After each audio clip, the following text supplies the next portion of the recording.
चमत्कार भारत में रह गया और विज्ञान बाहर चला गया।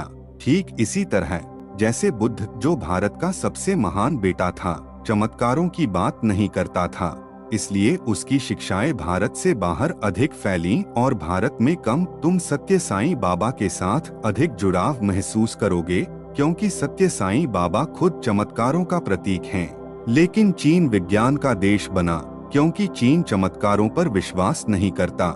इसीलिए बुद्ध चीन में अधिक प्रसिद्ध हुए, क्योंकि चीन में दर्शन को अधिक महत्व दिया जाता है, चमत्कारों को नहीं। बुद्ध जापान, चीन, बर्मा में महत्वपूर्ण और प्रासंगिक बने और वहां अपनी जड़ें मजबूत की, क्योंकि इन देशों की भाषाएं पूरी तरह से भिन्न हैं।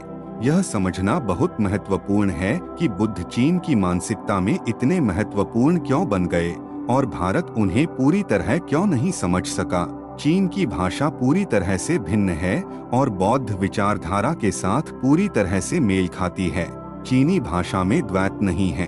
चीनी भाषा कोरियाई, जापानी या बर्मी में संरचना संस्कृत, हिंदी, अंग्रेजी, ग्रीक, लैटिन, फ्रेंच, जर्मन जैसी भाषाओं से पूरी तरह अलग है। संस्कृत और अन्य पश्चिमी भाषाएं, जिनमें अंग्रेजी, ग्रीक और लैटिन भी शामिल हैं, स्पष्ट रूप से द्वैतवादी संरचना पर आधारित हैं।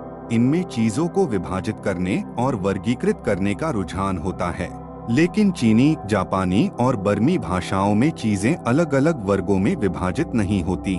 वे एक अविभाज्य, संपूर्ण दृष्टिकोण अपनाती हैं। यही कारण है कि इन भाषाओं और संस्कृतियों ने बौद्ध दर्शन को समझने और आत्मसात करने में गहरी सहजता महसूस की, जबकि भारतीय संदर्भ में, जहां संस्कृत और अन्य द्वैतवादी भाषाएं प्रचलित थीं, यह दर्शन कभी पूरी तरह से स्थापित नहीं हो पाया।